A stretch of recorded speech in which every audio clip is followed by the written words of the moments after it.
सोते रहोगे। अरे जागने का वक्त है। जिस नबी की महफिल में बैठे हैं वो सबसे पहले सबसे ज्यादा अगर किसी चीज पे जोर दिए हैं तो वो इल्म है, वो इल्म है। हाँ, वो दुनियावी इल्म हो या दीनी इल्म हो। आज हमारी बच्चियां अगर दीन से वाबस्ता हो जाए, आज हमारी बच्चियां कनीज़े फातिमा बन जाए, कोई तहरिया अगर ईमान का लुटेरा ईमान लूटना चाहे तो वो कह सकती है मैं उसकी कनीज हूँ जो सर से दुपट्टा नहीं हटाती, मैं ईमान का सौदा कैसे कर सकती हूँ। नारे तकबीर, नारे रसालत, नारे रसालत, जश्न ईद मिलादुन नबी। आज पैगाम लेकर के उठो मुसलमानों के नौजवान। मैं आपसे सिर्फ गुजारिश कर रहा हूँ इसलिए कि अगर नौजवान राह रास्त पर आ गया, याद रखिएगा उस कौम को फिर सुधारने की जरूरत नहीं है। नौजवान आगे आगे चलेगा, बच्चे पीछे पीछे चलेंगे।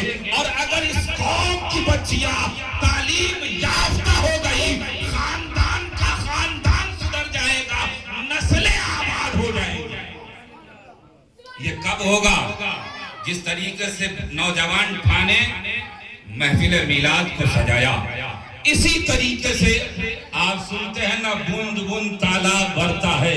इसी तरीके से जब एक नौजवान आगे बढ़ेगा, अल्लाह की जात पर यकीन रखे, किसी इंसान से यकीन न रखे और यकीन कामिल होकर अगर आप अपने काफिले को निकाल दिए, कसम खुदा की मुसलमानों ये काफिला इस तरीके से बढ़ेगा आप अंदाजा नहीं लगा सकते। इसका मैं मुशाहिदा खुद करता हूँ, मैं खुद करता हूँ। उसके बाद मैं आपको बताता हूँ, याद रखिएगा। अगर आज नौजवान बैठ जाए सही से ना, जाग जाए सही से ना यारो, मुआशरे में तब्दीली लाने की जरूरत नहीं है। दर्द को समझो, जरा समझो।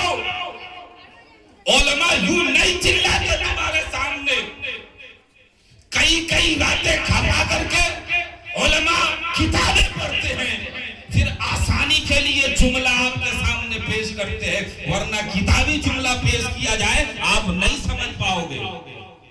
अगर दीन का दर्द आप लेकर के नहीं जिएंगे ना, याद रखिएगा। इसी तरीके से आज आप जाकर के देखिए हमारी बच्चियां कहां जा रही है। माजरत के साथ मैं बयान कर रहा हूं, दिल पर बात मत लीजिएगा। ये बहुत दर्द की बात है, बहुत कर्म की बात है। आज वो मुसलमान की बच्चियां जो कनीज़े फातिमा थी, वो गैरों के हाथ में हाथ डाल करके ईमान से हाथ धोली। हम कहां सोए हैं? क्या अब न उठेंगे तो कब उठेंगे?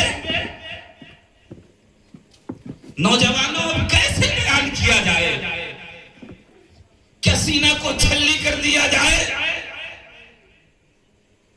अब बच्चों से खिताब ना हो तो किससे हो? बच्चियों से खिताब ना हो तो किससे हो? इस महफिल में बैठने का मकसद ये नहीं होता सिर्फ यारो कि हम सुने और भूल गए। आप अगर ठानेंगे ना तो उलमा को आसानी होगी रास्ता दिखाने में, रास्ता पर चलने के लिए। फिर दुश्वारियों का सामना जो उलमा करते हैं ना, उनको करने की जरूरत नहीं होगी। उस रास्ते पर आप चलोगे। आप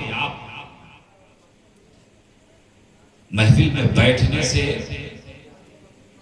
ईमान ताजा होता है, लेकिन जज्बा बेदार कब करेंगे? जब इस जमीन को छोड़ देंगे तब। नहीं यारो, अब जरूरत है। अब कलम की लड़ाई है, कलम की। तलवार से जंगें नहीं लड़ी जाती अब।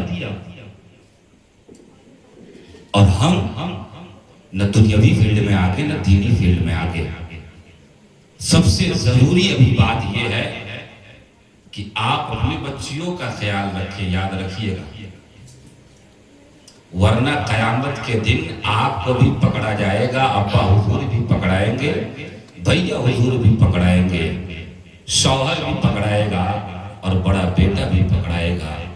वो बच्चियां कहेंगी मौला अगर ये हमारे गिरफ्तार को पकड़ लेता ना तो आज जहन्नम की दलदल में तेरे हुक्म से मैं जाने वाली हूं, मुझसे बड़ा हकदार ये चारों हैं। डाल पहले इसको, फिर हमको डालना मौला, क्योंकि बचपने में थी तो बाप गार्जियन था, भाई था भाई, जब शादी करके गई तो शौहर गार्जियन था, जब बड़ा बच्चा हुआ, बेटा जवान हुआ तो वो भी गार्जियन के तरह था। अगर वो कह देता माँ उस वक्त तक तुम्हारे हाथ की रोटी मैं नहीं खाऊंगा जब तक आप दीन पर सही से अमल ना कर लो, कसम खुदा की वो औरत कहेगी मौला मैं उसी दिन गुनाहों से तौबा कर लेती और सही से रास्ते पर जिंदगी गुजारती। ये कौन बताएगा, ये कौन समझाएगा? आपको समझाने के लिए फरिश्ते नहीं आएंगे, यही आलिम दीन आपको समझाएंगे।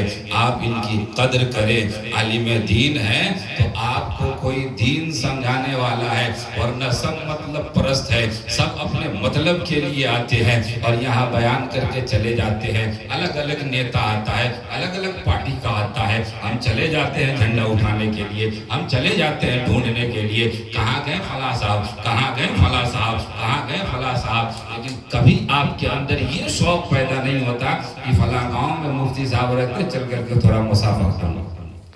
और अगर पता चल जाए कि फला गांव में वकील रहते हैं, दौड़ते हुए जाता है, किससे मिले हैं? वकील साहब से। इस्लाम के वकील कौन है मालूम है? मुफ्ती साहब होता है। कभी मिले हैं? दीन के कानून के जानकार कौन होते मालूम? आलिम साहब होता है। कभी मिला आपने यारो? नहीं मिला। अपने दिल से बूझ को निकाल दे, फला क्या है, फला क्या है, फला क्या है, फला क्या है, ये करने की जरूरत नहीं है। अब जरूरत ये है कि हमको करना है। लफ्ज को सुनिएगा, हमको करना है, करेंगे नहीं, करना है। अब करेंगे करेंगे करेंगे तो यहाँ तक आ गए, नौबत यहाँ तक आ गई। अभी किसी और के घर तक ये बात आई, कल हमारे घर तक ये बात आएगी। आग लगेगी तो आएंगे घर कई जरिए। यहाँ सिर्फ हमारा मकान थोड़ी है, यहाँ सारे लोग हैं, सारी बच्चियां हैं, सारे बच्चे हैं। ये दिल सबको भटकाता है, सबको अलग अलग राह दिखाता है, लेकिन जो इसके रसूल में जिंदगी गुजारता है वो नबी के तारीख को देखता है, फिर इधर की तारीकी को देखता है, तारीकी को छोड़ करके नबी के तारीख की तरफ आ जाता है। आता है कि नहीं आता है? आता है। हुजूर की एक हदीस और मैं सुनाऊं और उसके बाद एक हदीस आप समाप्त करें और देखें कि नबी से अगर मांगने की बारी आती है तो लोग जन्नत ही मांगा करते हैं। क्या मांगा करते हैं? जन्नत ही मांगा करते हैं। और हम लोग भी ये तमन्ना लेकर के बैठते हैं, सोते भी हैं, उठते भी हैं, जगते भी हैं कि मौला हुजूर सरवर कायनात के सदक़े हम लोगों को जन्नत तो जरूर मिलेगी, क्योंकि जन्नत के मालिक हमारे नबी हैं और नबी अपने गुलामों को कभी छोड़ नहीं सकते। जब पैदा होते ही रब्बे हबली उम्मती कहे, अब वो बताए कि अपनी उम्मती को कैसे छोड़ देंगे। अब आपसे, और मैं ये हदीस भी आपको सुनाया कि जब सिफारिशी हमारे नबी होंगे तो हमारे लिए क्यों सिफारिश नहीं करेंगे? बिल्कुल करेंगे। बस ये अकीदा लेकर के आप बैठे, इधर उधर जाने की जरूरत है। औरत हुजूर के बारगाह में आई और अर्ज करने लगी, या रसूल अल्लाह मुझे मिर्गी की बीमारी है। क्या है? मिर्गी की बीमारी है। ये वाकई आप अपने बच्चियों को, अपनी औरतों को, आप अपनी बहनों को सुनाइएगा, देखिएगा पर्दे का है तमाम कहते किसको है। हुजूर के बारगाह में आती और अर्ज करती, या रसूल अल्लाह मुझे मिर्गी की बीमारी है, दुआ कर दीजिए ताकि ये मिर्गी की बीमारी ठीक हो जाए। हुजूर फरमाते हैं, ऐ औरत मिर्गी की बीमारी को ठीक होने के लिए दुआ कर दूं या तुम्हारे लिए जन्नत की दुआ कर दूं? बोले ना भाई, जन्नत के लिए दुआ कर दो। अब वो औरत जर्रा बराबर भी नहीं सोचती और अर्ज करती है, या रसूल अल्लाह आप जन्नत के लिए दुआ कर दीजिए, चंद दिन की जिंदगी है, मिर्गी की बीमारी में जिंदगी गुजार लूंगी, मिर्गी की बीमारी में जिंदगी गुजार लूंगी, लेकिन या रसूल अल्लाह आप जन्नत के लिए दुआ कर दीजिए। अब कुछ देर खामोश रहती, उसके बाद अर्ज करती, या रसूल अल्लाह, एक और ख्वाहिश है। हुजूर फरमाते हैं, क्या ख्वाहिश है, बोलो। वो फरमाते हैं, या रसूल अल्लाह, जब मिर्गी की बीमारी आती है ना, मेरे वजूद से कपड़ा हट जाता है। या रसूल अल्लाह, दुआ ये कर दीजिए कि मिर्गी की बीमारी तो आए लेकिन वजूद से कपड़ा ना हटे, वजूद से कपड़ा ना हटे। साहबी रसूल अर्ज करते हैं, वो औरत उस्माने गनी के जमाने तक हयात रही, उसको मिर्गी का दौरा तो पड़ता था, उसके वजूद से कभी कपड़ा नहीं हटता था, उसके वजूद से कभी कपड़ा नहीं हटता था। उस आलम में भी वो औरत जन्नत के बाद जो चीज मांग रही है वो पर्दा मांग रही है, कि हम उस आलम में भी कोई हमारे जिस्म को ना देखे।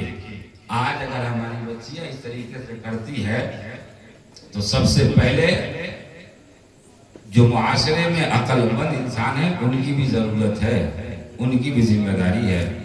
उलमा अपनी जिम्मेदारी को माइक के जरिए, समझाने के जरिए मुकम्मल कर रहे हैं। अब आपको जरूरत है कि आप अपनी जिम्मेदारी को बिल्कुल बखूबी अब एतमाद के साथ और बिल्कुल दिल जमाई के साथ करें। इंशाअल्लाह यहाँ भी कामयाब होंगे, कल क़यामत के दिन भी कामयाब होंगे। इतने देर कहने में कुछ ऐसा लफ्ज निकला हो जिससे इंसान कुफ्र की हालत तक पहुँचता है। आइए सारे लोग मिलकर के इस्तग़फ़ार पढ़े, पढ़िए अस्तग़फ़िरुल्लाह रब्बी मिन कुल्ली ज़ंबिन व अतूबु इलैहि, कलमा शहादत, अशहदु अल्ला इलाहा इल्लल्लाहु व अशहदु अन्ना मुहम्मदन अब्दुहु व रसूलुहु। अस्सलामु अलैकुम व रहमतुल्लाहि व बरकातुहू।